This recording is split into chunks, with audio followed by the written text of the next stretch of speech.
Já, það held ég couple of times sagði einhver. Sett á hitlagið sem ég var að senda þér. Ég vil það. Byttu nú við. Ég vil það. Sendur það á Facebook eða? Já, komdu með það. Má sjá. Við viljum, þetta er það sem fólk var að bíða eftir. Má sjá þetta. Má sjá, íttu bara play. Já, ég er að íta þetta. Hætta, tefja þetta. Ok, má sjá. Við viljum fá þetta núna. Þarna. Fucking back! We're back! Classic! We are back! We are back! We are getting Doug back! And we're the three Best friends that anybody could have. Já, We're the þarna. three Fyrir Doug. best Það er sá sem þið týndu eða ekki? Já, það ekki. We're the three best friends. Já, en það er nokkuð ljóst Pinky Man, WAP. We are back. Með ásreikninga. Já, með ársýningana leituðum aftur í ræturnar eftir fjölda áskorana. Já. Ég held að það sé óætt að segja það. Því miður. Það hefur mikið verið beðið þetta, eða því miður, neða, ég veit það ekki.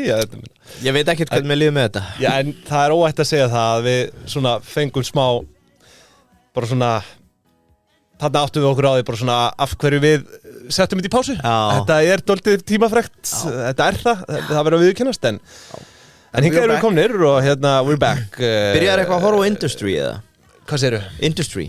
Nei, er þetta ekki þarna bresku þættir? Jú, það er komið sería 3. Já, ég byrjaði eitthvað á fyrsta þætti, sko, en ég hef ekki mikið verið að horfa á Ég var að hugsa bara þætti núna undanfarið, sko.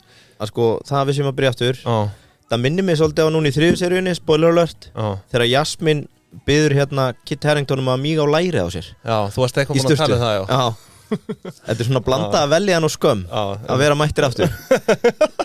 Skilur þú hvað Það það er er? nákvæmlega eins, sko. Þú þekki tilfinninguna, Já, þú já. ert golden show Já, ég veit það nú ekki. Fyrir mér er þetta ný tilfinning. Já, einmitt. Herðu, já, svo við kynnum okkur, það er nú einhverjir nýjir hlustendur. Nei, náttúrulega það er stóri bara- ástríða. Sko, við erum ekki búin að vera með opinn ásendinga þátt frá því í mæ 2023. Þannig að þetta er svona næstu því Vá. 1,5 ár síðan, ekki? Ja, 16 mánuð. Já, það er svo langt síðan. Þannig að hérna, sko, Time fucking flies. þannig að það er bara komin upp ný kynnslóð af ásendingaunnetum. Þannig að svo ég kynni mig, Arnar Þór Ólafsson heiti Já. ég og, Ég kallaði Ibbi. nei, Iddi, hættu þessu. Nei, Ibbi er nýtt. Æ, ég verð ekki með þetta. Já, Yngvi Þór Georgsson, Iddi, Já. eða Ibbi eða hvað sem Ibbi er hann nýtt. Já, Veist, mannst ekki eftir Ibba eða? Ibbi, eða þú veist. Hálfvitinn! Byrju, hæ? Þetta er einn af Dalton-bræðrunum úr Lukkuláka. Hann hétt Ibbi, hann var stáð að kalla alltaf Ég hálfvita. fekk eitthvað flashback þegar þú öskraðir Já. þetta, ég veit ekki hvað var. Ég myndi horfa á þetta með börnunum ykkar. Það er fullt af nýjum orðum sem þau læra þarna. Já. Hálfviti! Lukkuláka. Já, þegiðu! Herði, sko, síðasti ásreiningur sem við tókum fyrir, DK, hugbúnaður, Já. 16 mánaða fjárvera og já, nú erum við mættir aftur og já, svona, við hálfpartin kýtlar í puttana. Býtu, voru við samt ekki að taka ásendinga fram í febrúar þessu ári eða? Já, það var í, sko, Já, við tókum það í já, áskrift, já, náttúrulega, sko, en síðasti opni ásreiningur var held í DK hugbúnaður í mæ 2023. Já, skilji, ok. Þannig að við erum mættir aftur og í dag er það svo kallaður risi. Það er ölgerinn. Já. Og ölgerinn eru auðvitað svona eitt þeirra félaga sem að allir landsmenn ætti að þekkja enda sko Kannski bara- eitt. Já. sorry. Við höfum tökið á fyrir áður. Þeir eru IPO-ið. já, við gerum það. En það var dálítið svona á hundavaði. Samt ekki. Hlusta á Nei, fyrir já. þáttinn. Þú veist, þetta er konunglega brugghúsið. Já. 113 ára gamla vaxtafyrirtækið. Hvað er það gamalt? 114? Ég veit ekki. 111 ára. Já, Sko, það var 11. 109 ára þá. Já. Mix eða norðan, appelsín eða sunnan, Já. spur kóla til jóla, Já. alla klísurnar sem þú hafnaðir, en eru í raunin að reynast sannar. Já. En þetta er sko líka, svo ég rifju upp, þetta er stærsti drykja hérna vöru framleiðandi landsins, stærsti áfengisframleiðandi landsins, ein stærsta heildsal landsins og eitt stærsta matvælafyrirtæki landsins, þannig að það er á nægu að taka hér. Já, býtu hvaða matur er aftur? Er þetta ekki bara Doritosið eða? Já, þetta er náttúrulega sko, þú ert með Danól líka inn í samsteypunni sko. Hvaða mat kaupir maður? Já, þeir eru náttúrulega bara heildsala, Já, þú veist, á matvurum og öðru. já, já, ég En vissi þetta ekki er það sem að kom væri mat- fram fyrir fjárfestakynninguna sko. Já, erum við að fara að kalla fyrsta skítin hérna? Nei, þetta er bara, þú veist, eitt stærsta matvælafyrirtæki landsins. Já, það er ok, ég gútur það. Þau eru að einhverjum hluta í matvæla innaði, auðvitað. Já. En eru við að fara back to the basics? En- Ég tek smá intro í byrjun. Já, og þú Þú tekur ekstra reikning og efnag. Já, Ég var svo sem klár með mitt eigið take á því. já. Og svo hérna samantækt í lokin. Já, þessu verður skipt upp í svona þínum fjöllun, reyna að kresta eitthvað djús upp úr þessu. Já. Svo tökum við rekstrar og efnaðarsreikning eins og fræktir orðið og svo tökum við svona smá samantækt í lokin. Og hérna, já, þannig að það bara spurning hvort að, sko, við erum náttúrulega með auðvitað digga samstags aðla hérna með okkur og Give it to me. Umfjöllunni þín verður náttúrulega meðal annars í boði góð leigu. Já. Þar sem einn okkar allra besti maður, Steinar Lár. Já, er að henda út bílum. Hann veit að eina viti í dag er að taka langtíma leiguna, sko. Já, ég þekki það bara sjálfur. Það er langkagstaðast. Já, og þetta hreinlega hendar öllum, þú veist, við erum með hérna skólatilboð fyrir þau yngstu, til dæmis. Svo bara nefna það, þau eru með þessa vetralegu, hún er heitum þessa mundir, hún gildir frá september til maí og það er hægt að fá bílinn í rauninni bara á besta verðinu. Betra verði heldur en sko 36 mánaða leigu sko. Þannig að það er betra að hólka sér hann inn bara fyrir einn vetur. Já, fyrir einn vetur frá sept til maí, þannig að ég hvet fólk til að skoða úrvaliðin á golegu.is og svo er auðvitað 10 króna afsláttarkóði af fyrsta mánuðinum með athugasemdinni, pingjan. Já. Hólki ykkur á þetta, pappastrakar í HR, Pretty Girls í HÍ og liðið sem eru í fjarnáminni í Bifröst, skólatilbóðið, það er ykkar. Það er ykkar og svo byrjuðu þetta nefna Gorilla sem er núna orðið partur af alvöru powerhouse sko. Drop. Það er Drop og Gorilla og þau eru núna að stækka vöruhúsið 1200 fermetra núna í október. Já. Og tíminn til komin, sagði einhver, því að það er búið að vera bara það mikil aðsókn að stóri viðskiptavinnir eru ekki að komast að bara í sumar sko. Nei, ég þekki það ekkert ágætlega. Já, þannig að ég myndi segja að rétti tíminn til að koma í viðskipti er bara núna. Já, sko, það var bara hver að vera síðastur upp og komast inn fyrir jólin. Já, fyrir jólin, já. Drífið þessu, það er besti tíminn er þarna október, þannig að haustið taka það í að tryggja sér stæðið þarna hjá Gorilla vöruhúsi og ég myndi að líka bara geta verið bara stresslaus sem þetta yfir jólavertíðina. Það er gulds í gildi fyrir fólk með mikið rekstur. Rétt. Ég er að hitta þá Gorilla bræður í kvöld. Já, þú ert að fara við farin veg og fagna þessum tímamótum hjá. Algjörlega. Þeir voru með spurningu til þín. Nú? Ertu búin að selja fylgjuna? Þú ert náttúrulega að vera pappi. Hvernig verðlegum að það? Það eru síður, bara að fara að bland. Já, það? Já, ég ætlar að hýrða hana, eða hvað? Er fólk að gera það? Já, Nei, hvað gerir þú? Ég með mína, bara í fristi. Þetta verður eitthvað duft og maður breytir sér einhverja pillur hérna í framtíðinni. Já, guð mig góður, herðu, nei. Ok, herðu. Við þökkum Gorilla og GóLeigu kella fyrir þetta og ég held að það sé bara Ég þyrst til að fá eitthvað rockara lag sko. Viljum við kannski byrja á að fara yfir eignarhaldið á þessu eða hvernig? Herru, ég er með það, sko ég er ekki beint með eignarhaldið en hérna verður við síðan ekki aðeins að fara að rocka upp hvern og einn part. Hvað með að sitja á hérna Baba O'Reilly fyrir mig? Baba O'Reilly, hvað er það? Bara The Who. Þetta? Já. Viltu við hafa þetta undir? Já, bara nú tökum við síðan þeirra í pjóu. Nei, þetta er ekki það. Já, æ. Herru, hvað gerist núna? Já, hér eru konur aftur. Mistu meila á öllu bítinu en þetta er hérna Sko, síðan þeirra í pjóa. Þetta er einhver helst 73% vöxtur síðastliðin 3 ár. Já. 12% við erum að tala tekju aukningu síðastliðið ár án viðbótarinnar úr Iceland Spring. Þannig að ölgerinn er á fullu fokkin svingi. Bréfin eru upp 40% á árinu og það eru allir blíspertir að vita hvort Skandinavia verið ekki innkeypt fyrir fiskgróðinu sem við söllum í koffindrykkinu okkar Collab. Hvort að Skandinavia, sagði það? Já. Þú veist, það er bara öll augu á Collab. Það er margt spennandi í gangi núna hjá ölgerinni. Bara, þú veist, Collabin og hérna Iceland Spring. Ekki stela þrumunum. Nei. Stærstu breytingar frá 2022. Fyrirtæki er ennþá stofnað hérna 1909 eða hvað það var. Þú ert með það. En Octo is almost out. Já.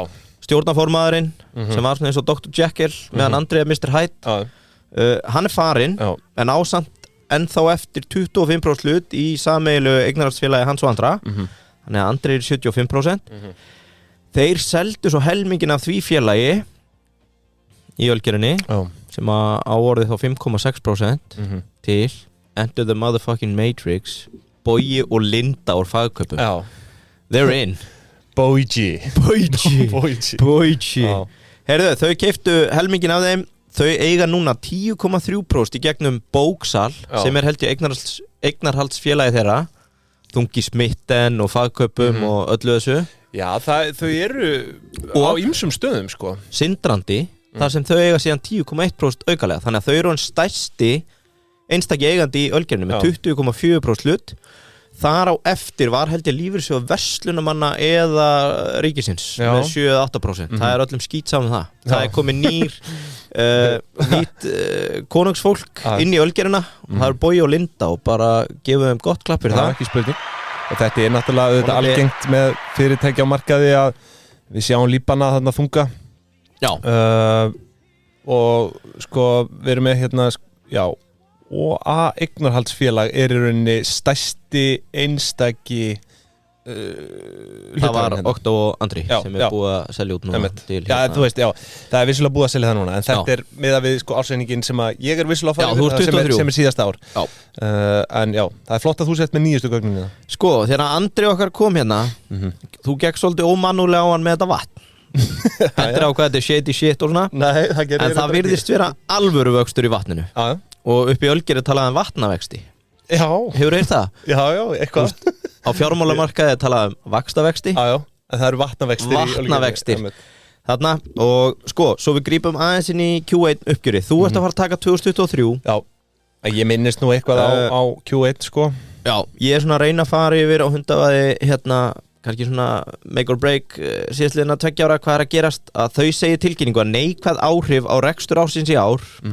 gæti vorðið 200 milljónir vegna collab útflutnings þannig að þú veist all eyes on collab og gánugandi segja það collab or collapse það svona stóra spurningin það spurning hvernig menn bera þetta fram Já, ég tók nokkuð símtöl Gárungar segja mér að þetta verði aldrei 200 miljónir til að ná einhver alvöru markaðslut það bara fjarstæðukent sko. Þetta að minnstakosti hjarti Já, það? Já, menn að segja að það ekki séns að þú náir hérna góðum oppa af annarkvort Danmörku, Noregi eða Svíþjóð fyrir 200 milljónir á árið. Þetta þarf að vera miklu meira.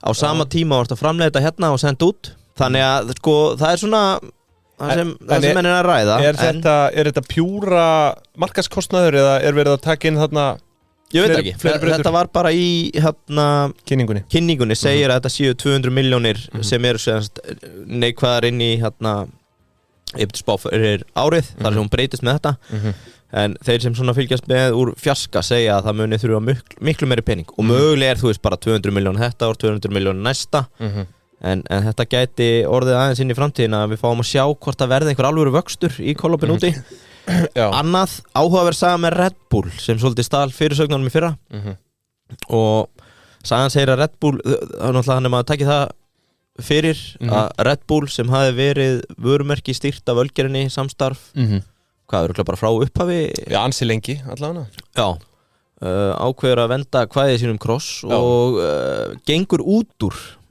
Ölgerinni í fyrra Það að segja að sagan segir að það hefur verið farið í útboð svona eitthvað sem heitir pathfinding mode þar sem að var rætt við einstaka aðrar heildsölur á markanum og einhverju leini fundir hérna í bakarbyggjum í Reykjavík að komast að hver er þið rétti makkarinn og steintal okkar hrepptur hnossið þetta að mér skilst einhver 800 milljónir ári í veltu þannig að þú veist þetta ekki þannig sé eitthvað rosalegt högg fyrir reksturinn en kannski fyrir stoltið að missa rauða nautið Red Bull einhvern veginn líka búið að ryðja sig til rúm sem eitthvað svona mesta markaðsfenómenon heims þannig að þetta þetta vikt í að hafa Red Bull inn í portfóljónu Ég er líka Red Bull kall það svona mitt uppáhalds sem ég drekk mest á þessu þannig að ég hef beint við skiptum minni manna sko, það sem áhugavert núna ég fekk svona smá juice eitt sem ég geri alltaf þegar ég fyrir krónuna talaði verslunarstjórna, bara hvað að gerast Ég bara Gæti ég fengið að tala við verslunarstjóra? Nei, ég er alltaf að sækja djús í verslunarstjórn Þetta er góðlátasta fólk sem þú finnur á landinu upp á að fá alvöru upplýsingar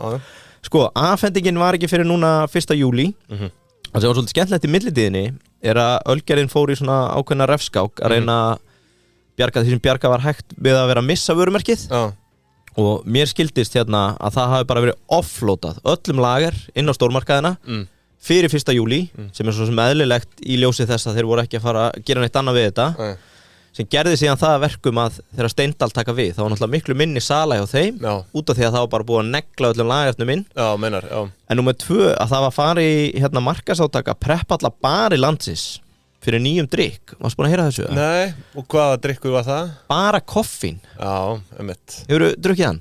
Nei, ég hef ekki smakað hann Ég nefnilega fór að googla þetta Ég vissi smakað bara Já, ég bara efast að þetta hafi verið sett út í búð eða hvort þetta sé inn í vínbúð ef þú googlar þetta bara koffín, það var mikið í kringum þetta með hérna markaðsherferðir annað. Já, ég hef séð drikkinn sko. Já, ég hef aldrei séð þetta og mér skildist að þetta hafa átt að skáka hérna fortfræga vodka Red Bull og það hafi mistekist en þeir reyndu. Heyrðu, eigum við aðeins að fara núna í við nefnum ekkert að fara í þessa kristallumræðu, það var náttúrulega Nei, við skulum bara leifa því. Það sem þú varst að segja með nýja slókani, það sést hver drekkur kristall. Hvað var ég að segja það? Jú, maður hefur auðvitað... Þú ert orðinn klakakall. Já, þú veist, mér líkar ekki þessi breyting. Það er bara þannig. Já. Ég vil standa vörð íslenska tungu. Já, leifum við þar að sitja. Þetta er náttúrulega vottadæmi, sko, við getum fengið eitthvað á okkur. Já, þá er það bara hljótt. Sko, útrásin á kollab. Virknisdrykkir var spáð mikill sók þegar IPO-a og það verðist heldur betur hafa tekist og þá var verið að tala drykkir sem að innihalda prótín, koffín, steinefni, vítamín og svo framvegis. Það má náttúrulega nefna mist, ekki satt? Þótt að við séum ekki með mikið það hér í dag því að sætasta stelpan á ballinu by far er kollab. 5 ára gamalt. Það er eiginlega hálf lýgilegt að hafa fylgst með upprisu kollab. Já, 5 ára gamalt operation. Ég held ég sé ekki fara með randmála. Þetta hefur verið 8 milljónir dósa seldar á síðasta ári. Þannig ef að þú, hvað ætli heildsöluverðið á þessu sé? 170 kall, hendu 8 milljónir sinum 170. Þetta er eitthvað yfirhjarta sem þeir að selja á þessu. Ég gríp hérna honum í frétt, apríl í fyrra. Þegar að útrásin var að hefjast þá segir Andri að hann hafi aldrei séð aðrar eins viðtökur. Áhuginn að utan er ótrúlegur. Aldrei upplifað annað eins. Sko ég vil taka það fram ef þú ert ekki með það að þau hófu sölu í Danmörku og Finnlandi á 1800 útsölustöðum. Ég er með allt, En byrju því að þú talaðir 200 milljónir áðan. Það tekið hérna fram. Áætlaður kostnaður vegna undirbúningsvinnu og markaðsendingar hefur verið hækkaður 100 milljónir frá fyrri áætlun og nú gert ráð fyrir að kostnaður við verkefni verið 300 milljónir. Já, hann er komið í 300. Þannig að þau virðast hafa, átt að segja á því að þau þurftu kannski aðeins meira fjármagn. Þetta verður miklu meira. Já, kannski at the end. Ég held það. En ok, 200-300. Ég var nú svo sem með það skrifa hjá mér. En ég sagði 200. Ég byrði það söguna á því. Sko, áhugin væri ótrúlegur. Í nóvember í fyrra byrja að koma fyrsta grein með að salan sé hafin í Noregi.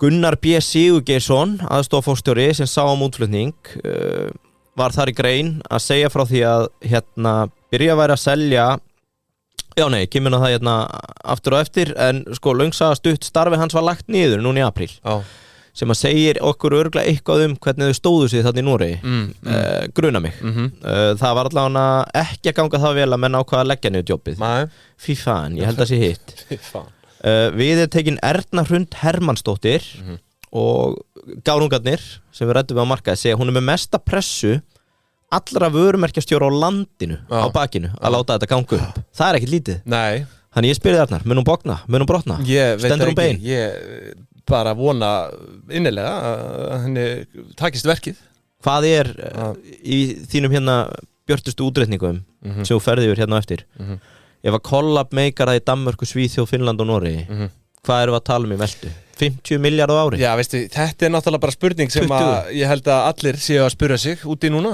Já.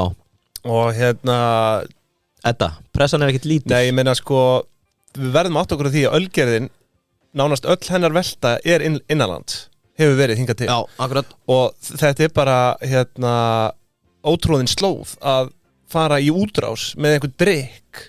Hafa Íslendingar einhvern tímann farið, þú veist, fyrir utan brennivín eða eitthvað svona Andri sagði okkur að þeim hefur gengið vel með brennivín til Bandaríkjanna hann einhverju gámar á ári og svo var það Borg brugghús en þar tók hann fram að þau væru bara keppaði þannig risa að þetta yrði aldrei einhver stór hluta velti því þau gæti ekki keppt með það en núna finnst mér ölgerinn verið raunverulegum séns og við erum að tala að ef að þetta sko, þessi orkudrykkur, kollab hlýtur brautgengi erlendis og verður að vinsælli vöru á Norðurlöndum þá erum við að tala bara þú veist farið inn í brefin sko Já, sjáum til en sko, þetta er áhætta ég er sammálaður, minn punktu var samt ef það er mikil samkeppni í að flytja út bjór og keppa þessa risa þá held ég að sé ekkert minni samkeppni að koma með kollab inn á Norðurlöndin og keppa við risana sem þar eru fyrir sem eru þá Nocco, Red Bull jafnvel þó að orkudrykkjamarkaður sé mettur þá er hann ekki eins mettur og áfengismarkaður þú veist, það er bara því að þetta er það nýtt sko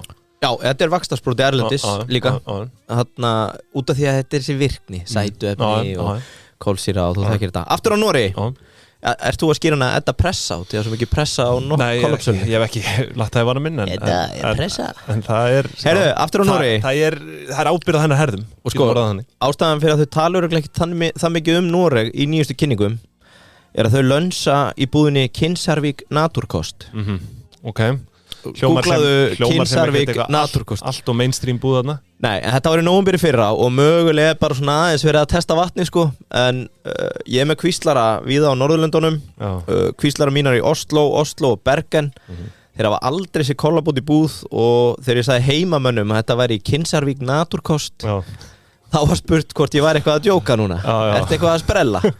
En ég tók stöðuna og veistu hvað eitt kollab kostar hjá Kinsarvik Naturkost í vefsölu? Noregur nú ekkert sérstaklega ádýrt land 39 norskar 524 krónur Shit, það er heldur Er þetta eitthvað svona krambúðin?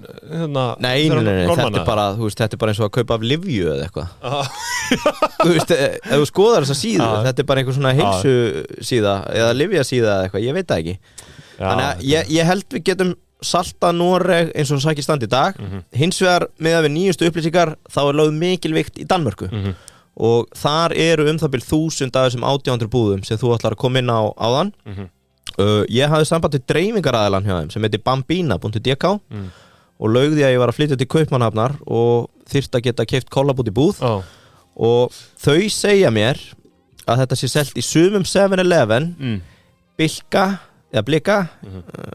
Netto og Fötex er svona eins og Hagkaup það er svona high-end convenience store þannig að þú veist þau eru að ná góðri dreifingu þarna og kvíslara mínar í Köpenhagen til Óðinsvé segja að þau eru byrjuð að sjá kollab út í búð þó ekki Netto sem að stendur samt í kynningunni að þessi komið í en þar er líka verðið orðið fínt 2 stykki á tilbúði á 40 danskar það er 420 krónur á tilbúði það sleppir nú alveg Já, danska er 21 króna Þannig að svona, ok, þetta er að fara stað Annað, ég hefði samband við Pure Gym Þau fóru í lofti með Pure Gym sem er eins og World Class í Danmörku í febrúar og það er lítið að gerast þar starfsfólk vildi ekki segja mér í hvaða líkamsræktarstöðum í Köpen þau væru með kollab til sölu Ég segist vera kollab junkie frá Íslandi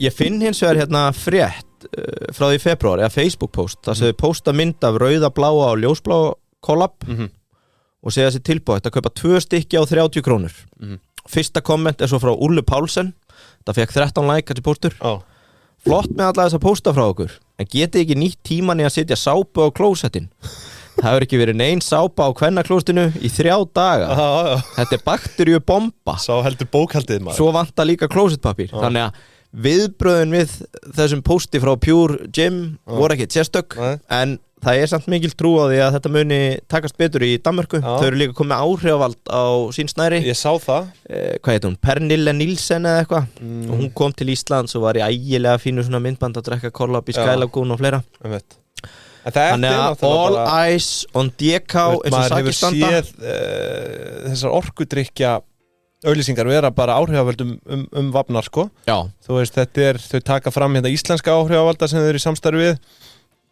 og já og svo hún hérna hvað heitir hún? Pernille Blume Já Pernille Blume Já hún er ambassador fyrir kollab Hún er ambassador hún norsk eða dönsk? Já Þetta er fyrir hérna sundrótning síndist mér Ég sá nú að þú varst follower búin að sitja like á nokkra myndir hjá henni Það var ég ekki Djöfull ertu alltaf að koma í slæma stöðum aður Mér finnst að við ættum að sitja quiz á Spotify Getum við gert það aftur? Já það er alveg hægt að gera það Heppnast útrás kollab og svarið er kollab or collapse já við getum gert það Við þurfum að muna það Því að það eru mjög skipta skoðanir á markaði hvort þetta muni takast Þú veist þetta er náttúrulega Mér finnst við samt vera í mestum sjens hér af öllu þú veist Öllu bygginu Já þú veist maður hefur aldrei haft einhver almennilega trú á áfenginu því að þú veist það er svo ógeðslega mikil samkeppni á áfengismarkaði sko Já Þú veist þetta er einhvern veginn svona við erum framar í orkudrykkjum heldur en í áfengi Já þegar kemur að þessu alþjóðavísu skilur við myndi ég halda Það á eftir að koma ljós Þannig að hérna en Ég sem hluthafi, ég keypti IPO-nu Ég hef ekki selt penny síðan að þetta fór á markað Þannig að Ég bind mikla voni við að þetta takist upp. En þú talaður varst að skjóta á 170 kostaði í framleiðslu 70 í framleiðslu 170 kall framleiðslan á þú veist að þeir selji Já, það var bara kollabinn á 170 bara ef það einhver miðað við 8 milljónir dósa þá það 1,4 miljardar tæpur þannig að þú veist, þú sér það á Íslandi ef þetta fær ef þessu verður hampað á erlendri grundu þá erum við að sjá talsvert margföldun á þessu sko. Já, þú veist, bara þessi marka Svíþjóð, Danmörk tökum bara Danmörk ekki svona 5 milljónir manna þarna Í Danmörku? Mér langar að skjóta á 4 kom eitthvað Segjum bara að sé 20 sinni stærri markaðir Ertu að horfa á 20 miljardar veltu? Þú veist Nei, það eru 6 miljónir Það eru 6 miljónir En þú veist, ég meina Já, þetta pressa Ég skal ekki segja, þetta í rauninni 20-falt stærri markaður Já, svona 15, Hvernig það með Boga? Hann harður? Rekur hann bara ef þetta floppar eða? Hvað meður, rekur hann? Selji bara? Nei, eru bara að fara að taka til ef þetta floppar Það allt undir Fóra helvitis vatnið, vatnavextir og kollab Pressa á vörumerkjastjórunum, það nokkuð ljóst Já, svo eitthvað fleira hérna á eftir Ég ætla að reynda að koma inn á eitt Síðast, þegar við tókum fyrir ölgerina þá voru við eitthvað bara eins og litli skólastrákar Já, óharnaðir úlingar Já, sem við erum með þá Já að beraði saman við Rolf og hvað heitir aftur víulfell á Íslandi, CCP eða eitthvað Já, Coca-Cola Euro-Pacific Partners bara útibú kommunistaflokks Coca-Cola á Íslandi, CCP Ekki segja það Nei, en það segir þeirra eigin útboðskynningu að eðlis líkasta félag á markaði til að bera við ölgerina Royal Unibref í Royal Unibrá eins og þú kallar það Já, Unibrá Ósjaldan gert grín af fólki sem kemur hérna inni með Unibrá Nei, það ég sjálfur með Nú, þannig En það sérst leifishafi fyrir Pepsi og PepsiCo í Danmörku, held ég konum með Noreg, Svíþjóð líka í eigin framleiðslu, hafa verið að kaupa upp brugghús, svona microbreweries og vörumerki og allir minn samanburður við þau hér í dag Já, frábært, ég meina það skemmtilegt að líta út fyrir landsteinina í þessu því að eins og við sögðum, þú veist, við bárum saman við ég ætla bara að kalla þau Vífilfell eða Coca-Cola, bárum við saman síðast við Coca-Cola en Coca-Cola var allavega þá 3-falt til 4-falt minna sko þannig að það kannski spurning hvort að Já, það kannski allt í lagi að taka það fram Pæling að taka núna stærri vingilinn Já, og sko Ölgerinn punching above weight Við skulum fara í það að vörusala netto Ölgerina sem þú ert að fara í 33,8 miljardar síðast ári Royal Unibref var með 12,9 miljardar danskar sem 271 miljardur Þannig að þetta svona með að við gengi dagsins dag Svona 8-falt stærra kannski Já, þannig að sko en á móti þau eru eðlislegt mjög svipuð með uppbygging og fleira nema þetta félag náttúrulega bara í veldisvexti Royal Unibref En það komið að þér Mergers and Acquisitions Það er ekki málið Ég held sem með 10 á 2 árum Nei, brugghús Nei, bara svona anskotan sko líka bara takk yfir Já, þú veist, ég meina getur ímyndaðir ef að ölgerinn, þú veist nær árangri með kollabinn hvort að þau séu ekki bara að fara þú veist, ég ekkert svipaðan að pakka maður veit ekki M&A's, já, ég veit ekki, við skulum sjá til en maður að fara að kaupa fleiri bréf já, þú veist ok, bogi, amen ég meina, mér finnst eitthvað alveg spennandi að vera að gerast þú veist, bara þá ég ekki endilega að tala bara fyrir ölgerina heldur bara svona fyrir þjóðfélagið að ná einhverjum markaðshlutdeild á erlendum markaði í drikk og mér finnst það actually spennandi núna mér aldrei fundist eitthvað spennandi þegar eitthvað gin að vinsælt í Skotlandi á eitthvað íslensk gin eða eitthvað þannig ég sé bara actually möguleika hérna sko Rúrik var að tröllriða þjóðverunum með eitthvað gin þú bara sást ekki dæsandi við það ég hef actually trúað þessu sko þannig en herðu, sko ég ætla að hafa, eins og við sögum á hann ársending 2023 að leiðaljós í dag ber að taka það samt fram að ölgerinn með reikningsári öðruvísi en flest fyrirtæki hér ekki þetta hefðbunda almanaksár við erum að telja frá 1. mars til loka febrúar Þetta sænska tunglárið Já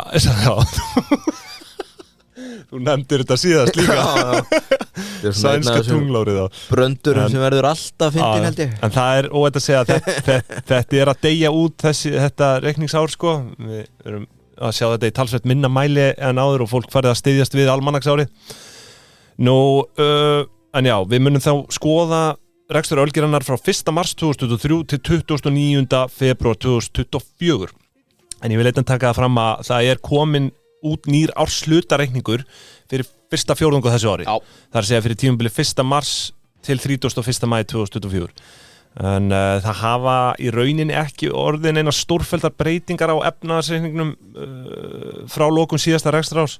Þannig að ég ætla bara að hafa 2023 ársreikningin til umfjöllunar í heild sinni. Ég vil samt taka það fram að þau réðust í fjárfestingar á þessum fyrsta ársfjórðungi 2024 tengdum framleiðslubúnaði. Það segir í tilkynningu stærsta fjárfestingin á tímabilinu var búnar til að auka afköst og gæði í ölsuðu. Auk viðhaldsfjárfestinga var fjárfest í nýjum flöskumótum og búnaði tengdum framleiðslu á plastflöskum sem sparar 70 tonn af plasti á ári vegna minni þyngdar og þynningar. Þannig að hér er verið að sko í rauninni minnka plast per einingu sko sem að spara 70 tonn á árið. Það er nú helst hellingur. Já, það er bara einhverslegt. Það gefið þeim props í græna bókaldi. Nóum það er ársreiningu 2023 sem ég ætla að krifa hérna núna. Næsta movie þessu hlýtur að fara að losa allan helvitis pappan í kringum þetta. Það hlýtur að vera hægt að gera það bara eins og í sjávarútvegi. Það er náttúrulega orðin tískuvara. Pappin, já. Þessi drykkir verður ekki komin bara í pappa að lokum. Nei, ég er að tala umbúðnar. Þú sér hérna þegar ég er að panta frá Ölgerinni, það er alltaf svo mikið drasl eftir þetta. Já, meina það. Í staðan fyrir að hafa þetta bara eins og í sjávarútvegi þar sem þetta er bara einhver kör eða eitthvað sem þeir geta tekið tilbaka. Þeir taka það til sín. Já, kannski viðskiptahugmynd, ég veit ekki. Það eru örugglega einhver samfélagsfulltrúi þarna spá í þessu. Alltaf sjálfbærni fulltrúi. Já, ég veit ekki. Herðu, já, eins og ég segi, ég ætla að fara yfir ársreikning 2023 eða öllu heldur er þetta samstæðureikningur í samstæðu Ölgerinnar erum við til dæmis, já við erum náttúrulega með Ölgerinnar sjálfa og svo erum við með hérna dóttur- og hlutdeildarfélög Danól EHF, G7 til 11 fasteignafélag EHF og Iceland Spring EHF og eins og langoftast þá mun ég hefja yfirferð mína á rekstrarreikningnum og hann er búið Teygja í dag. Já. Teygja, pósi frá Teygja, það má eiginlega segja að greiðslur hafi aldrei verið einfaldari þar. Það er ekkert kjaftaði, allt greitt út næsta virka dag. Og í rauninni það allra besta við þetta einhver er að það er bara fast gjald á færslunar.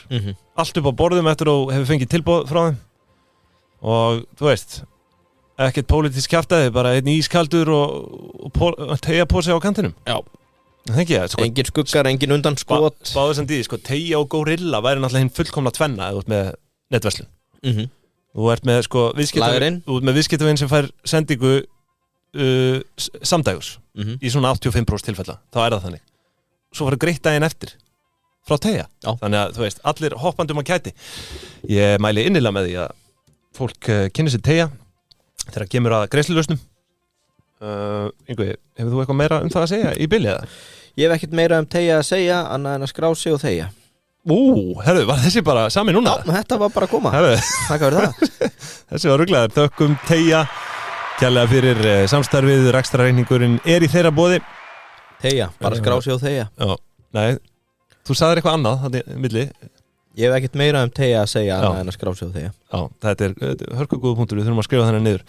En herru, rekstrarreikningur og ég held að þessi óætt að segja að hér er á ferðinni fagfólk í vexti og ég minnist þess nú þegar Andri var á fullu í fjárfestakynningunum fyrir útboðið hérna sumarið 2002 þá talaði hann að Ölgerin væri 109 ára gamalt vaxtafyrirtæki og þá höfðu tekið félagsins aukist 12% að meðaltali á ári yfir 20 ára tímabil sem er náttúrulega með að við jafn stórt fyrirtæki gríðarlega góðu vöxtur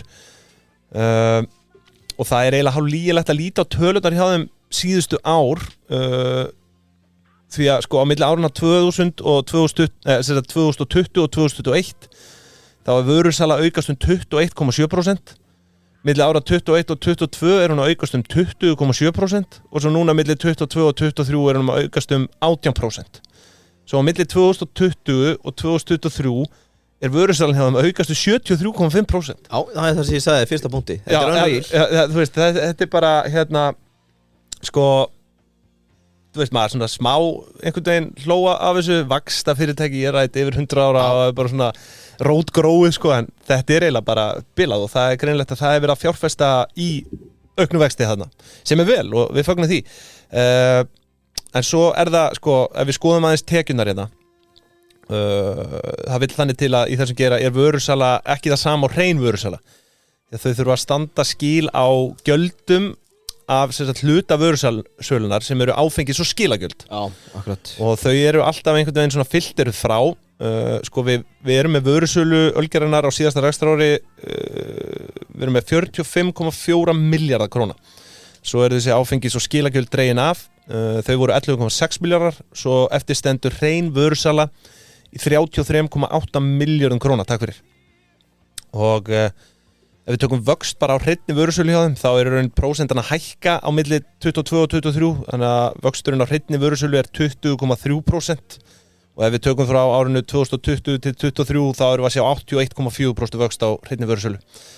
Þetta má kalla stórbrotin árangur hjá, bara eins og ég segi, ja, rótgrónu fyrirtæki og ölgerinn 111 ára gamalt vaxtafyrirtæki, staðfestist hér með.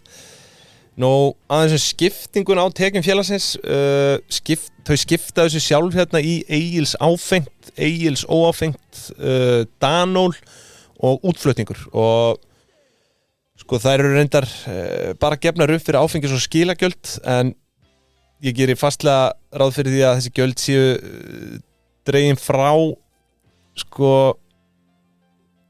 já, Egils áfengt eiginlega það eina sem á við þessi áfengis og skilagjöld, þannig að í rauninni, sko, þau gefa upp að tekjurnar skiptast þannig að Egils áfengt séu 20,1 milljarðar og ef við drögum frá áfengis og skilagjöld þá erum við að fá hreina vörusölu upp á 8,6 milljarðar þar. Svo erum við með Egils óáfengt sem þá vantilega drikkir eins og Collab og hérna Pepsi Max og Appelsín og þessi reisar. Við erum með 12,5 milljarðar þar og ég gerir ráð fyrir, eins og ég segi, að það sé bara hrein vörusala. Svo erum við með Danól 10,5 milljarður og Danól dálítið svona, þú veist, svona heildsölu ángin. Það eru einhverjar vörur skils mér eftir enn inn í ölgerðinni, sko, þú veist, fyrir utan drykki. Já, þau eru með sikkort kaffibrandið og eitthvað svona. Já, það eitthvað þannig, en sko Danól með hérna, þú veist, matvörur, stóreldús og snirtivör og þannig. Þannig að hérna, en það allavega 10,5 milljarður af tekjunum og svo útflutningur 2,3 milljarðar og þessi tekjulegur var til dæmis ekki fyrra, þetta bara mestu leyti Iceland Spring. Þannig að þá vitum við það. Sko, við skulum hoppa bara í gjöldin, það náttúrulega engar tekjur án gjalda og engin gjöld án tekna og sko ölgerðin setur þetta þannig upp í rekstrarreikningnum að þau eru einungis með 2 útgjaldalið. Það pínu pirrandi. Já, skulum býðum aðeins. Þau eru hérna með framleiðslukostnað og svo annar rekstrarkostnað. Já. Og þetta flækir auðvitað álagningar útreikninga, en ég ætla að býða ykkur að býða róleg. Við skulum fara í skýringu 5 í ársreikningnum. Já. Þar þetta útskýrt betur. Samkvæmt þeim þá, sem sagt, þetta bara lesa þetta beint upp á honum. Saman stendur framleiðslukostnaður af beinum og óbeinum kostnaði við framleiðslu á fullunnum vörum sem skapa tekjur á árinu. Innan framleiðslukostnaðar hráefniskostnaður, laun og launatengt gjöld og annar framleiðslukostnaður sem inniheldur húsnæðiskostnað, leigu og afskriftir vegna varanlegra rekstrarfjármuna sem nýttir í framleiðslunni. Og sko þessi framleiðslukostnaður telur hvorki meira en minna en 20,6 milljarða og svo hérna annar ekstrakostnaður fyrir 8,8 milljarða. Þannig að samtalsgjöld eru hérna 29,4 milljarðar króna. Og ef við rýnum í þetta þá sjáum við að framleiðin um 13,2 milljarðar því samkvæmt bókhaldinu kostaði ölgerðina bara 20,6 milljarða að framleiða vörur sem þeir seldu svo fyrir 33,8 milljarða.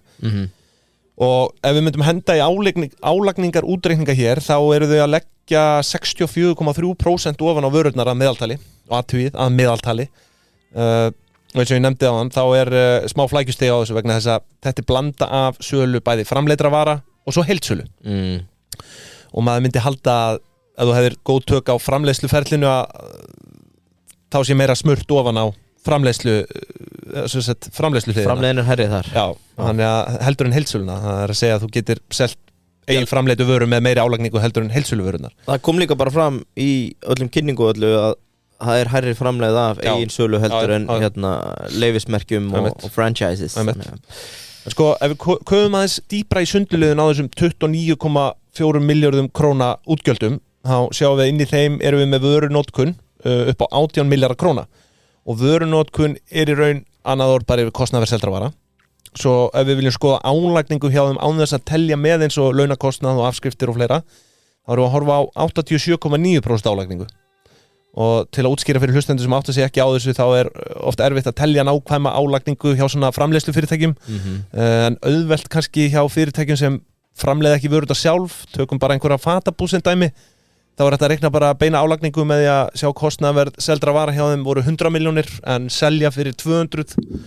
Þá veitum við að álagning var tvöföld á fötin hjá þeim eða 100% álagning. Þannig að en framleiðslu fyrirtækin taka kannski inn, þú veist, sölukostnað, laun við framleiðslu, markasetningu og svo framvegis inn í myndina. Nú, það er ekki bara kostnaðarverð seldra vara sem kemur hérna undir þessum útgjöldum. Við erum með sölu og markaskostnað upp á 2,4 milljarðar króna sem að hún er að aukast 29% á milli ára. Sem held ég samt bara nokkurn veginn í takt við aukin umsvif, væntanlega er kollab að detta hérna inn og fleira, en nú er ég forvitin að vita og ég verð að viðurkenna að ég reiknaði það ekki hvað er þetta af heildar framleiðslu? Nei, af heildar hérna tekjum, ef við tökum netto tekjur, ég ætla bara að deila þessu, voru ekki með 33,8 milljarði. Já, þetta er 7,1% markaskostnaður af netto tekjum. Já, áhuga. Sem er svona, já, hvað myndi maður að segja? Hefur ekki verið svona, var ekki þumalputareglan 3%? Coca-Cola? Nei, þetta er allir gangur á þessu. Sumir séu upp í 20%, sko. Ég held að fari nú samt svo, engin svo hátt. Nei. Já, ég veit ekki. Nei, ég skal ekki segja, en hérna... En ég man allavega að ég minnir þetta sterkt að það verið 3%. Þannig að þau eyða 7% veltu í markasetningu. Já, að þér virðist, sko. En já, ég finn þetta ekki, sko. Samt er það alltaf þannig þegar þú heyrir einhverju markastjórn. Já, ég er enda búið með budget. Er það ekki bara það sem við segja við okkur? Ég held það. Herðu, sko, þannig að hvert voru við komin? Farið í launin. Já, við vorum að tala markaskostnaðinn og eins og ég segi, hann er svona að haldast í hendur við aukna þenslu í rekstrinum. Nú, launin, Yngvi. Við sjáum hérna laun og launatengt gjöld upp á rúma 4,9 milljarða og þetta er engin smá vinnustæður auðvitað. Samkvæmt ársreikningum er meðalfjöldi stöðugilda 395 manns, eða 395 stykki, ætla ég að segja, sem ég gerir fastlega ráð fyrir að séu heilsárs stöðugildi. Nú af launakostnaði fara rétt hæflega 4 milljarðar í hrein laun til starfsmanna og þá er ráð að kanna meðallaun. Og viltu gíska eitthvað á það? Ég er náttúrulega með þetta. Já. Ég er með 12,4. Þú ert náttúrulega með annan útreikning. Já, ég er sko með 841.000 krónur á starfsmann. Já, sem sagt í hrein laun. Ég tek ekki launatengt gjöld það. En sjálfsögðu á fólk eftir að borga skatt af þessum launum, en þetta er það sem að Ölgerðin í raun greiðir að meðaltali á starfsmann 841.000 krónur á mánuði. Það er nú bara nokkuð öflugt á mánuði.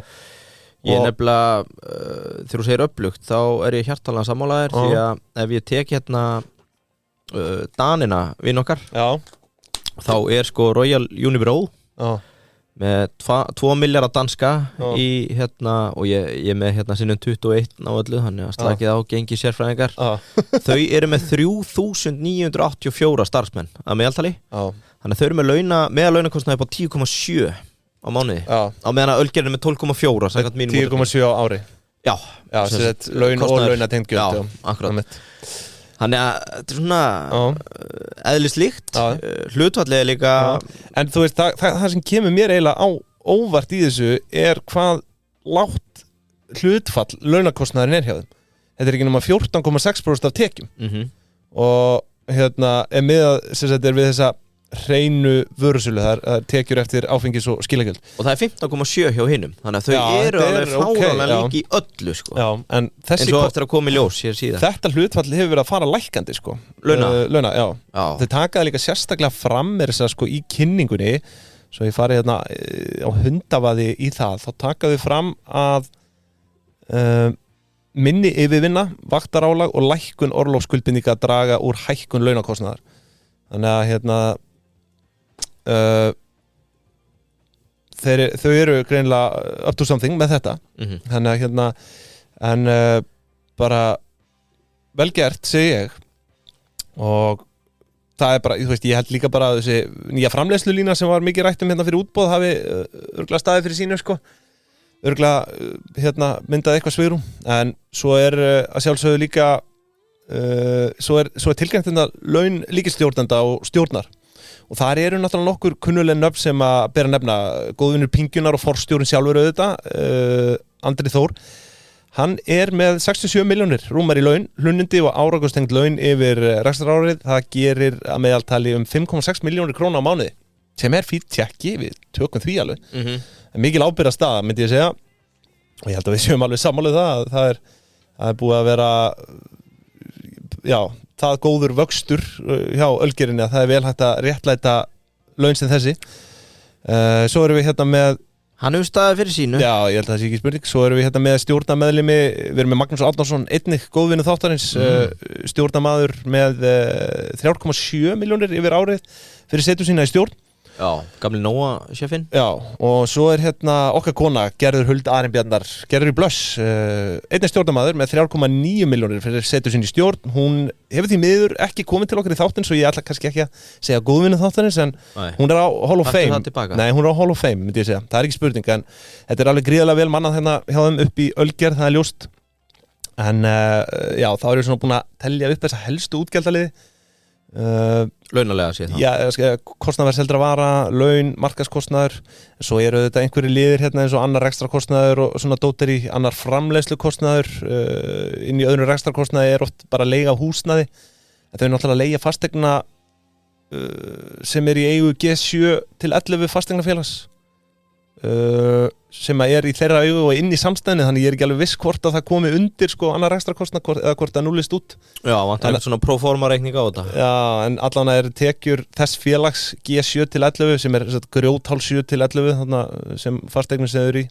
Sem þau neita að selja. Sem þau neita að selja.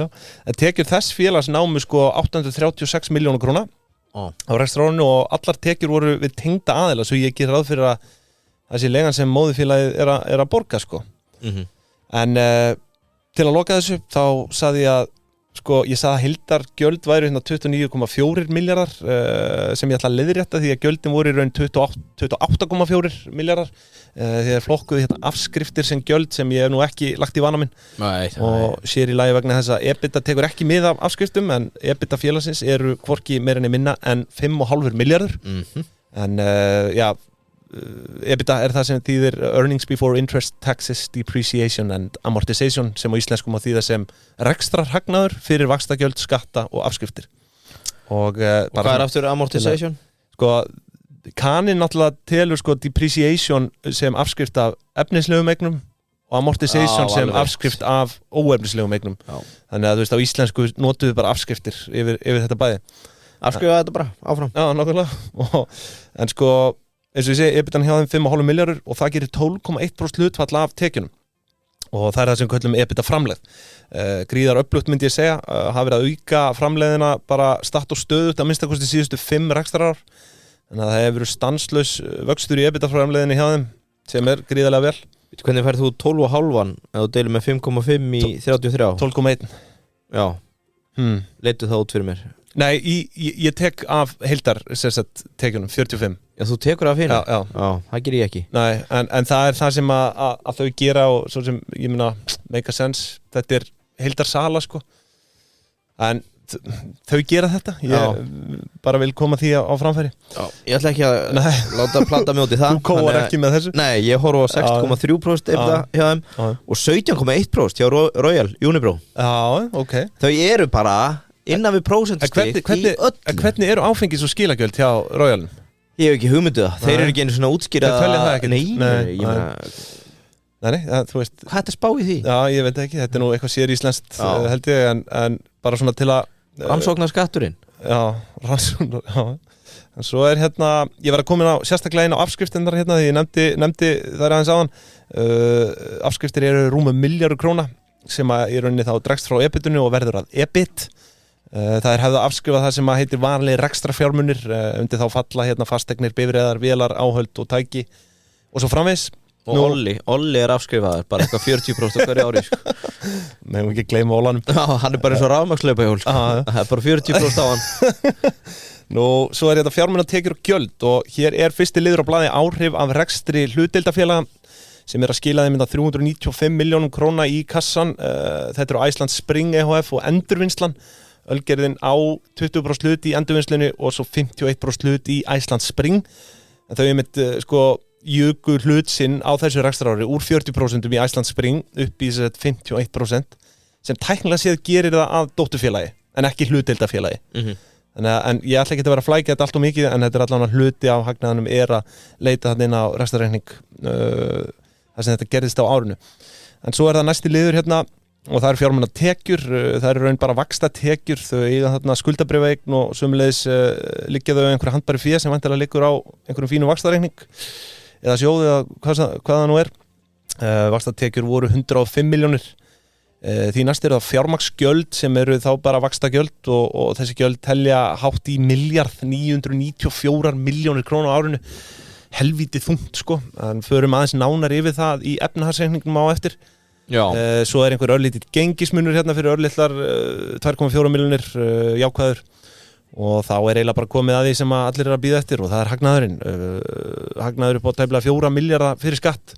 Svo greiða þau 677 milljónir tæpar í skatt sem skilur okkur eftir með hreinan hagnað upp á 3,3 milljarða króna, takk fyrir. Og það eru þetta ýmislegt hægt að gera við það. 9,8% hagnaðarhlutfall. Þannig að fyrir hvern 100 kall sem þú spandir að þér í ölgerðina, ölgerða vöru síðasta rekstrarár, kæri hlustandi, þá heldur þeir eftir 9,8 krónum. Já, eða fór í vasa minn. Í þinn? Já, ég hlutaði. Já. Hversu mikið af þessum 9,8 krónum er að enda í þínu vasa, það er? Ég tek oft talningu, þegar ég tala við verslunarstjóruna í krónun og annað, þá fylgist ég með lagarnum. Já. Golab, já, flott, þetta er 9 krónur í vasan. Appelsín fyrir jólin. 0,0003 krónur í minn vasa. Þú vilt ekki taka kippu, þú ert bara með eina sykurlaus appelsín. Hvernig er það, nú verði að viðurkenna, ég klikkaði á arðgreiðslunum, er einhver stefna hjá þeim? Því að þau greiddu sér allan ekki út arð á þessu ári. Það var komin arðgreiðslu stefna sem átti held ég að vera 25-50% á hagnaði ársins. Já. Sagt með Já, engi sprettan á þetta sko. Mér minnir að það sé 25-50% en þú veist það er háð bara samþykki stjórnar og annað. Ég held samt að þetta sé hlut af stefnunni en hver veit nema fara að spandir þessu í endurkaupa eða bara frekari fjárfestingar sko. Eru auðvitað í bullandi vaxtatækifæri þú veist, það er ekki spurning sko, en það verður áhugavert að sjá. En þá höfum við lokið yfirferð á rekstrarreikning og við tekur efnahagsreikningurinn. Gott fólk, haldið ykkur. Hann er í boði Varðar og vörður tryggingar, Yngvi. Þau eru í rauninni bara farin að gera tryggingarnar að leik. Þetta er orðið það einfalt og aðgengilegt hjá þeim. Það tekur við, ég bara mældi þetta á hann, það tekur við cirka mínútu. Í rauninni hálfa að fá tilboð rafrænt í til dæmis líf- og sjúkdómatryggingar. Beint í gegnum síðuna hjá þeim. Mínútu? Í alvörinni hálfa. Já, þetta er bara, þú fyllir inn bara upplýsingar mánaðarlaun og fleira og sko, þau út frá því sko mæla með bótafjárhæð og ég er náttúrulega búin að vera í viðskiptum við vörð frá því 2013-14 og er með þessar tryggingar líf og sjúk og þetta er í rauninni svona því meira sem ég hugsa algjör no-brainer. Þú ert þarna að greiða minna á mánuði heldur en fyrir Netflix og það getur auðvitað verið anskotið dýrt að veikist alvarlega. Svo þetta er eitthvað að mínum mati sem allir ætti að kanna strax í dag inn á vörður.is. Gott að vera veltryggður, hvort sem það er einstaklings eða fyrirtæki. Já, svo bara að skoða fyrirtækjatryggingarnar, það er eitthvað sem ég er sjálfur að vinna í þessa dagana. Það er bara eins og að dætti koma vínlager að færa það saman sko. Hvaðan kemur vínlagerinn? bara að tryggja þetta? Já, bara þeir út að horfa á einhvern góðan vinlager þetta er svo fyrirtækið tryggja en ekki vel tryggður. Herðu, þökkum verði kærlega fyrir samstarfið, hvetjum ykkur til að kíkja inn á vefsíðuna þar, þetta er hlægilega létt að fá tilboð. Nú, sko, eins og ég nefndi upp að þá ákveði að taka efnaðarsreikningin eins og hann stendur í síðasta ársreikningi ekki Q1. Þetta hefur rauninni lítið breyst, þannig að við skulum bara vinda okkur í þetta og eins og hann þá byrja ég á eignum og eignir skiptast náttúrulega í 2 flokka sem eru annars vegar fasta fjármunir. Ertu eitthvað ruglaður eða? Hvað? Ætlar ekki taka tekið fyrir starfsmann? Nei, ég held að þú væri með það. Ég er búin að píða bara eftir kallinu. Tekur þú nettó tekjur eða? Ég tek bara af 33 sko. Ok. Og tekið fyrir starfsmann hjá Ölgerinni 85,6 milljónir sem feiki gott feiki gott fyrir íslenska markaðin og ég með fréttir þeir skjóta dönunum fyrir rast því að Danirnir með sína 270 milljarða í veltu og tæpa 4 starfsmenn eru bara með 68 milljónir per starfsmann þannig að það augljóst að Bogi og Linda þetta góða fólk og Bjölgerð það að fara í acquisition Ölgerðin að fara að gleypa Royal Unibrow það er svakalegt dæmi maður byrja á að raka hann á milli augun á þeim og svo bætaði allt hitt. Ég er líka með return on sales og viltu vita það? Já, herri, við vorum nú duglegir að fara í það hérna. Já, og fyrir þá sem eru búin að gleyma þá er þetta mælikvarði á EBIT, ekki? Jú, þetta er mælikvarði á sko hversu hagkvæm salan hjá þér þegar þú deilir tekjum með EBIT og við erum að tala um það að Ölgerðin með 13,2% á meðan að Royal Unibrow með 12,7. Já, þeir skjótaði með fyrir rass á öllum vígstöðum. Já, í flestu nema EBITDA hlutfalli. Já. Og svo kannski sitt hvað fleira sem ég kemur hérna eftir. Komum kannski inn á eftir. Eitt var ég eitthvað búin að segja hvað vörumerki Royal Unibrow með? Já, þeir eru náttúrulega, þú varst búin að segja þarna Pepsi og já, þeir eru sérlega sáðið fyrir það. Og Heineken. Já. Og nei, ég veit það ekki mikið meira. Ég held svona, þetta er fullt af vörumerki sem ég þekki ekki. En frægasta er Faxe Kondi. Já, þeir með það. Þetta er auðvitað hefði átt að giska á það maður. Já, og höfuðstöðu fyrirtækisins eru í Faxe sem er einhvers staðar í helvitin í Danmörku sko. Já, það er skemmtilegt en Faxe er náttúrulega mjög vinsæll í Danmörku. Já, og bjórin náttúrulega. Já, en Faxe, heitir hann það ekki það? Jó. Ekki Kondi. Nei, Faxe bjórin er ótrúlega sull eða ekki? Ég hef nú ekki lagt í vana minn að drekka hann sko. Já. En kallaði þú þetta ekki svona láglauna sull? Nei, það gerði ég ekki. Það gerði ég bara alls ekki og ég ætla að halda áfram hérna með mína verðu umfjöllun. Já, ég þekki Faxe vel. Og bara 10% Faxe. Ég gæti ekki ímynda með neitt verða núna. Var það sem hann Andri drakk hérna Andra á Flandri í Kastljósinu? Var hann í 10% Faxe? Hann var í svona bílahermi. Já, geggjaði og nú er Andri búið með 3 bjóra og var hann blekaður sko og maður fór að spyrja spurninga þá var bjórinu auðvitað 10% sko. Það er ekki eins og hann hafi verið að drekka light þarna sko. Nei Þetta er mitt en að sjálfsögðu þá hvetjum við engan til að drekka Faxe 10%. Nei, bara drekka undir stýri. Nei, það er síðan önnur saga. Það er önnur saga en eins og það sem ég ætlaði að segja að nú förum við í eignir og þær að skiptast í fasta fjármuni og veltu fjármuni. Það er nánast undantekningarlaust þannig. Ég ætla að byrja á fasta fjármunum í dag og sko, það er kannski rétt að taka það fram fyrst að heildar eignir félagsins eru á 30,7 milljarða bókfæri virði. Þannig að, þú veist, þetta eru hefi eignir þarna. Segðu þetta aftur. Hvað? Segðu þetta aftur. 30,7 milljarðar heildareignir félagsins á bókfæri virði en sko fasta fjármunir eru samtals 22,4 milljarðar króna og það er stærstur hluti svo kallaðir vanalegir ekstra fjármunir og svo stærri nær yfir fasteignir, bifreiðar, vélar, áhöld og tæki og svo vasslind og það eru þessir vanalegu ekstra fjármunir sem eru afskrifaðir eins og ég nefndi á hann sem stendur er bókfært virði þessara eigna rúmi 14 milljarðar króna fasteignin 5,6 milljarðar bifreiðar 556 milljónir vélar áhöld og tæki 4,6 milljarðar og svo vasslind 3,4 milljarðar og hún er notabenni ekki afskrifuð þar sem hún er talin sko hafa ótakmarkaðan líftíma. Já.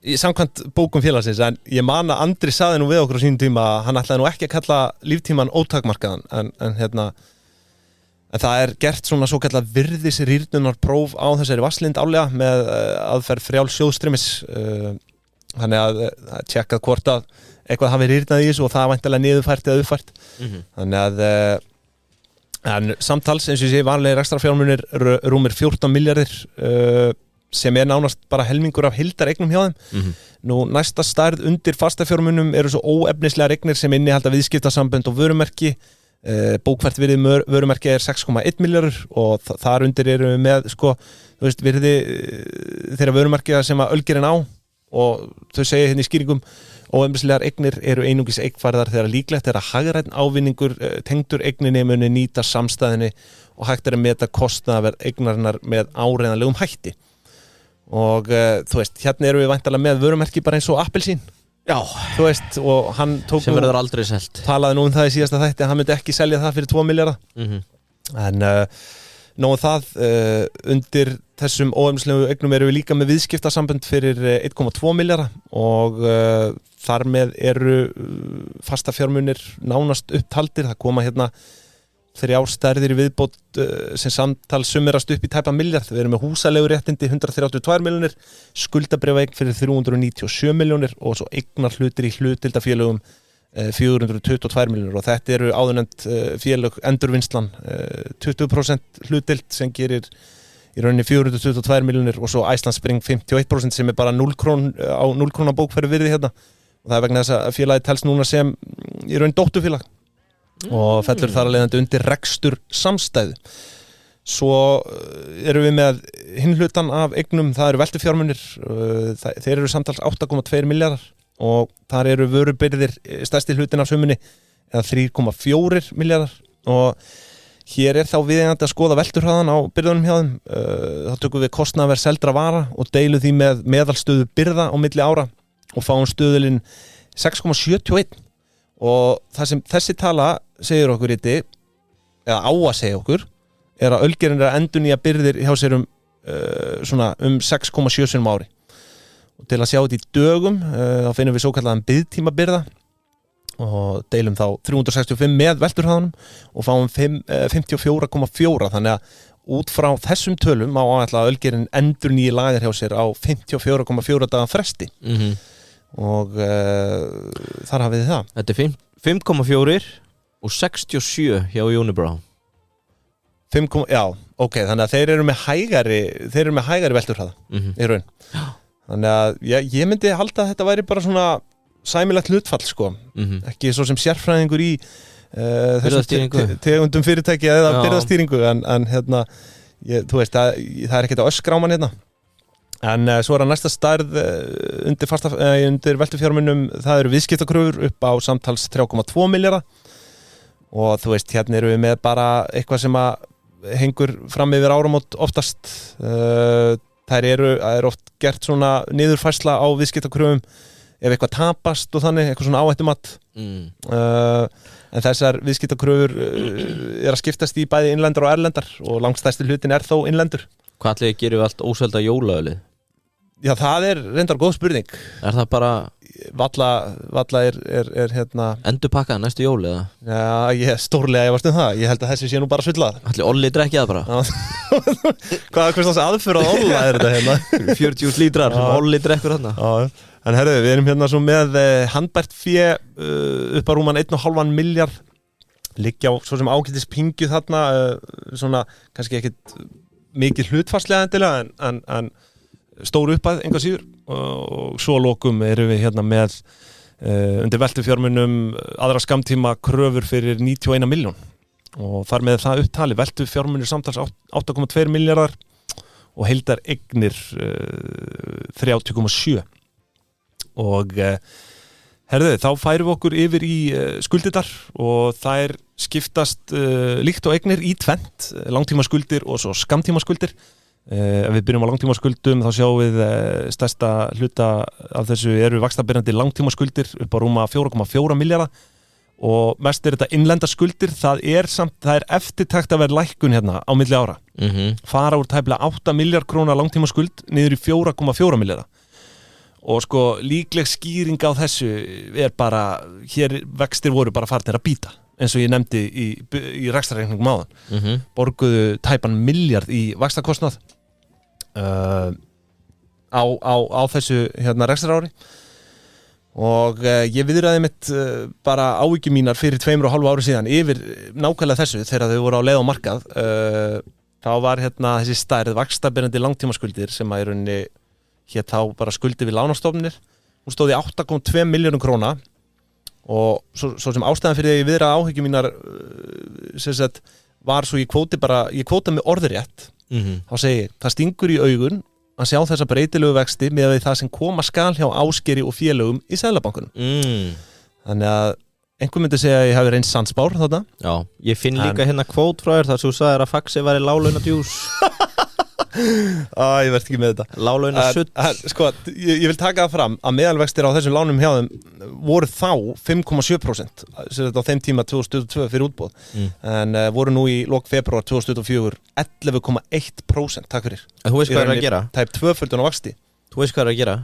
Hvað? Þeir hendu binna í bankanum fyrir bí Já. og þeir eru mestmegnis bara í víxla útgáðu Já, ég tók eftir því en þau vissulega eru auðvitað ennþá með vaxtabirandi langtímaskuldur upp á 4,4 milljarða víxlanir eru meira svona skamtíma en þú veist, þetta er nánast tvöföldun á vaxtastíði yfir 2 ára tímabil svo sem ekki þau einu sem er að finna fyrir þessu í þjóðfélaginu en getur einst þungbært Þetta er hálfi betta, þeir finn ekki fyrir þessu en sko samkvæmt sjóðstreymisyfirliti voru að greiða sér vaxtabirandi langtímaskuldir niður 4,6 milljarða á árinu og eins og ég segi vaxtagjöldin komin upp úr öllu valdi voru sko 478 milljónir í 21 ársreikning 763 milljónir í 22 ársreikning og 994 núna sem við komum inn á í restarreikning en þau hafa sér hagraði að greiða þetta niður rúmlega helming nú það er svo ekki mikið meira spennandi hérna við erum með tekjuskattskuldbindingu upp á 2,6 milljarða sem er bara frestaður tekjuskattur skulum ekkert fara eitthvað nánar onni í það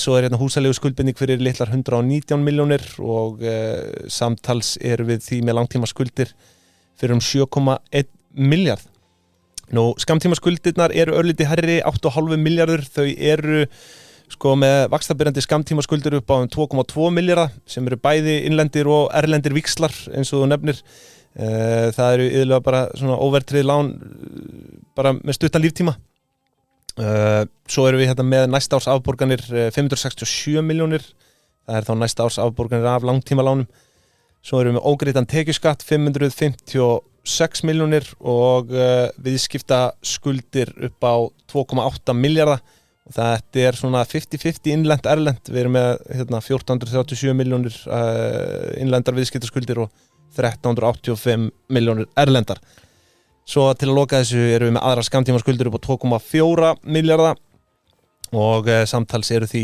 skamtímaskuldir 8,5 milljarður og eins og hlustendur ársreininga þáttan okkar eru orðnir vanir að þá ber okkur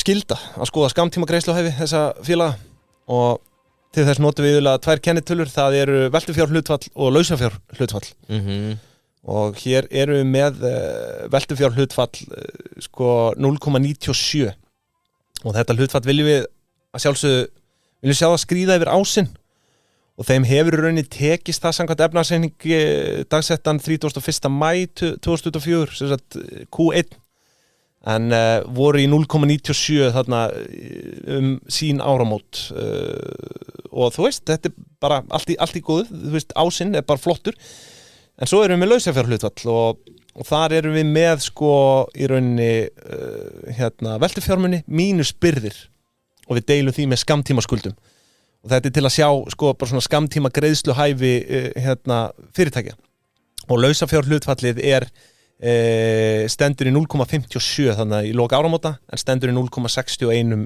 eftir uppgjör Q1 þannig að þú veist, þetta er ekkit besta lausafjárstaða sem við hefum séð Nei.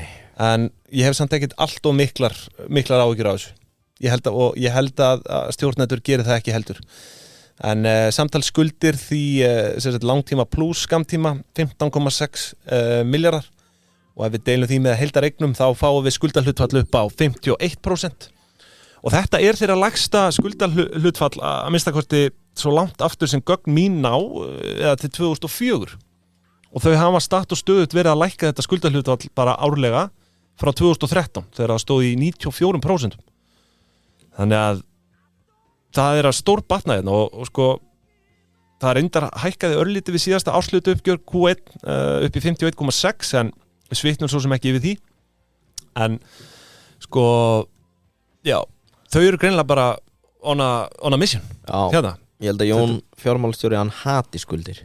Já, lítur út fyrir það. Þau eru allavega búin að vera hérna í einhverju átaki en svo það EIFE sem auðvitað bara mismunurinn á eignum og skuldum samkvæmt gamalli og góðri bókhaldsjöfnu það eru samtalsrúm með 15 milljarðar og af því erum við með 6,4 milljarða í óráðstafað EIFE sem svona í sinni einföldustu mynd uppsöfnuð afkoma félags mínus arðgreiðslur en þegar fyrirtæki eru orðin svona umsvifamikil geta aðrir þættir haft áhrif á þetta. Viltu fara að sjá að pumpa aðeins út eða?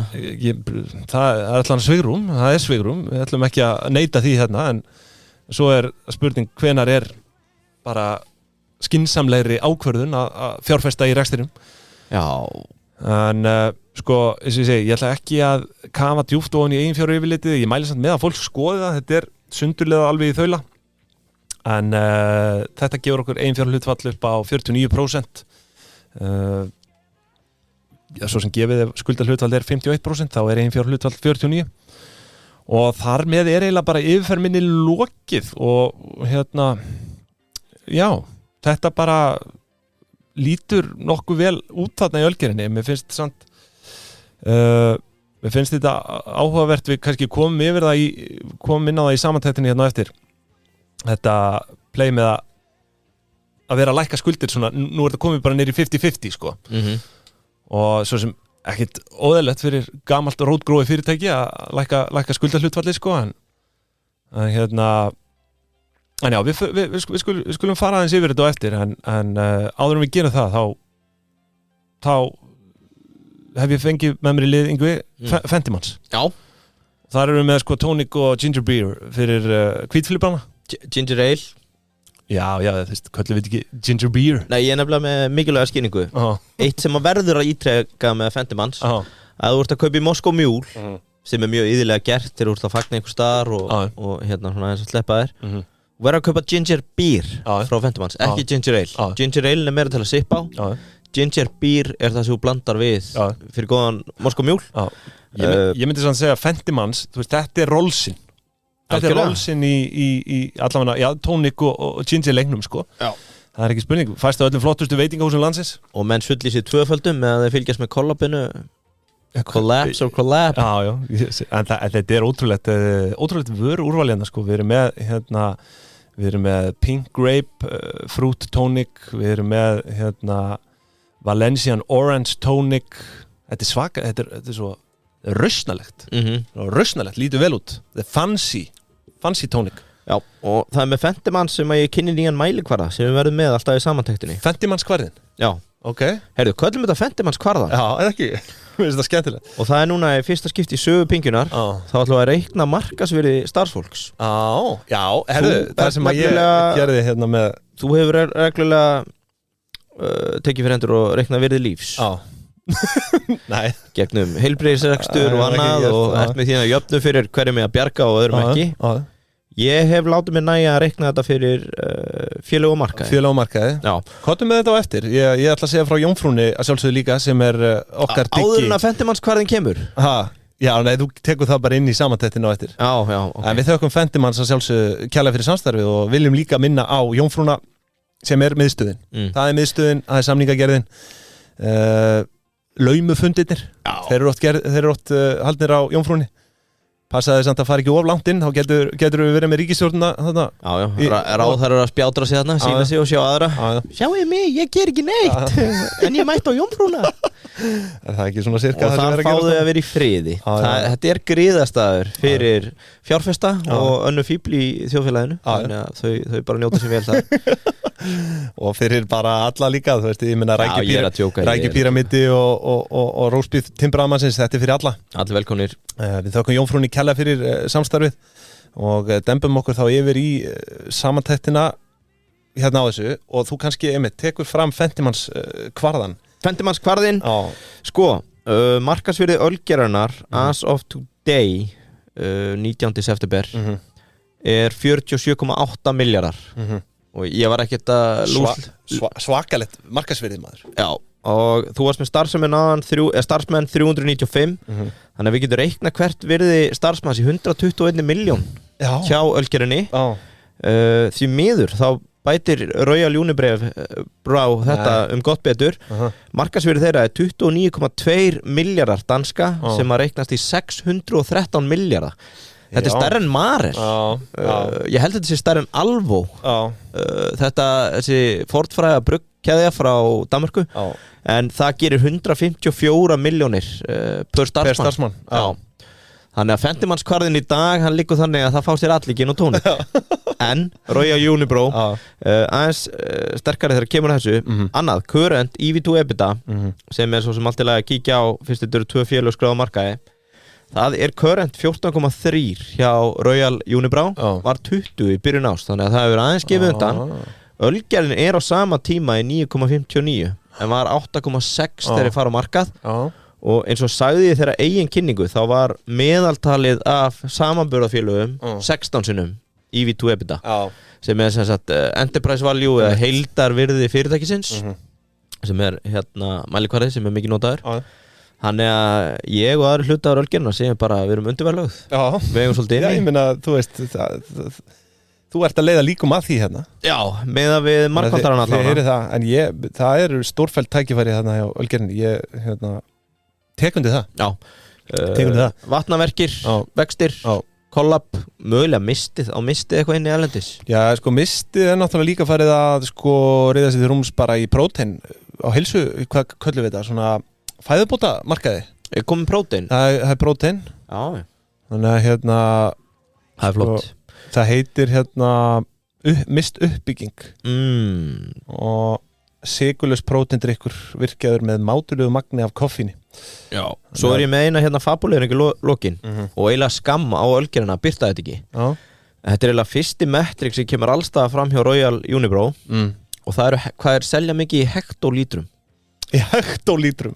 Kíló hektodeka með þau eru sko með 10,8 hektolítra fyrir árið 2023 og Google gat ekki einu sinni aðstofa mig hvað það er mikið en ég fekk ChatGPT og mér sýnist að þetta sé 1 milljarður og 80 milljónir lítra sem eru framleiddir og selda Þetta er bara kvarðin kíló hektodeka metri deciscentimilli Hektó er það kíló hektó kílógramm hugsaði hljóði ég deildi því með tekjum þannig að við erum með tekjur per líter hjá Royal Unibrew 251 króna fyrir hvert seldan líter þar sem að Ölgerðin birtir ekki lítrana sína þá er ég með assumption þeir eru búin að vera svo líkir eðlislíkir í öllu hér í dag að ég gefur mér að tekjur per líter séu 251 króna líka að Ölgerðin sé að framlega 134 milljónir lítra á ári getur það staðist? Ég veit það ekki við skulum bara en það mun aðeins tíminleiði ljós Andri getur senda okkur post bara pingjan.is Já en sko það er eins og 369 lítrar á dag það er svakalegt maður Já og þeir gáttu framleitt hvað 60.000 dósir á klukkutíma með brák nýju framleiðslu línunni sem að var innleitt þarna fyrir 2 árum þá voru þetta 60.000 lítrar á klukkustund þannig ég veit ekki, kannski er þetta vitlaust reikna drullisti bara til að byrta hektolítrana og þá er þetta ekki vandamál en sko með Iceland Spring varstu með einhvern svona frekari djús þaðan vitum við hvað er að eiga sér stað þar Nei, sko, eina sem að mér finnst vert að taka það fram að sko 32% af tekjuaukningu Ölgerðarinnar samstipunar það má rekja í rauninni til Iceland Spring þar sko það er að segja 32% af þessum 18% tekjuvasti svo þetta er rétt 6% Nei, kannski rétt samt að koma inn að út af því að við vorum að stöppla á því stóra áðan sem að það ekki, stöppla á stóra stikla á því stóra að Andri fór samt alveg yfir þetta með okkur að þeir komast inn í allar 7-Eleven í Bandaríkjónum þau bjuggu til brand sem hét held ég skýra sem að við vissum ekki hvort það væri einhver svona skýrskotnun í skýra okkur fannst skrítina en þau syntu því sjálf 7-Eleven voru að fá stærri dreifisamninga Ölgerðin kaupi síðan í apríli fyrra meiri hluta í Iceland Spring kom með 51% eignarhlut og þar var það metið á 3 milljarða króna við þau kaup, þannig að þú getur gefið bara virði félagsins, þannig að þú veist, ef einhver er að spá í undirliggjandi virði eða annað, þá er alltaf að hafa augun á hvernig gengur að selja þetta vatn en bara það ef að vatni er 3 milljarða virði, hvers virði er kollabið? Já, en svo eru nú hamfara spámenn sem að spá því bara innan 20 ára að vatn verði bara vinsælasta auðlindin, sko. Já, akkurat. Að menn muni bara hreinlega slást þetta. Já, ég held að, þú veist, í einhverjum heimslutum þá er það kannski ekkit svo galin spá. En við erum ekki að spá neinum hamförum hér. Það verður mitt síðasta eftir 20 ára. Ég ligg einhvers staðar með mínar kolefniseiningar. Það verður mikilvægasta auðlindin. Þá ert þú í einhverjum helli og svo liggur á kolefniseiningunum. Hættur að drekka vatn, farin að urða kolefni í stein, helda á mínum syndapapírum, steingerfa sjálfa þig. Þannig það, heyrðu... Já, ég held að við látum þess að bara lokið inn í dag. Þetta var skemmtilegt. Skemmtilegt að vera komin hérna aftur í ársýningana. Sett aftur á We're Back. Nei. We're back. Nei, ég held að það væri lag, sko. Já, nei, hvernig þetta við það í hug. En við erum ennþá með hérna Baba O'Reilly í gangi og við leifum því bara að loka þessu þætti, kæru hlustendur. Við verðum aftur með ykkur næsta föstudag og þá með föstudagskaffið. Við erum ekki döður úr öllum æðum þar. Svo kemur næsti ársreiningur þar næsta föstudag. Þangað til á kveðju við. Verið sæl. Get in. Hvað ætlar að selja? We're so back. Hvað ætlar að selja fylgjuna á? Það er nú lokað þessu. Það er þetta bara bland og bara hendin inn á söl.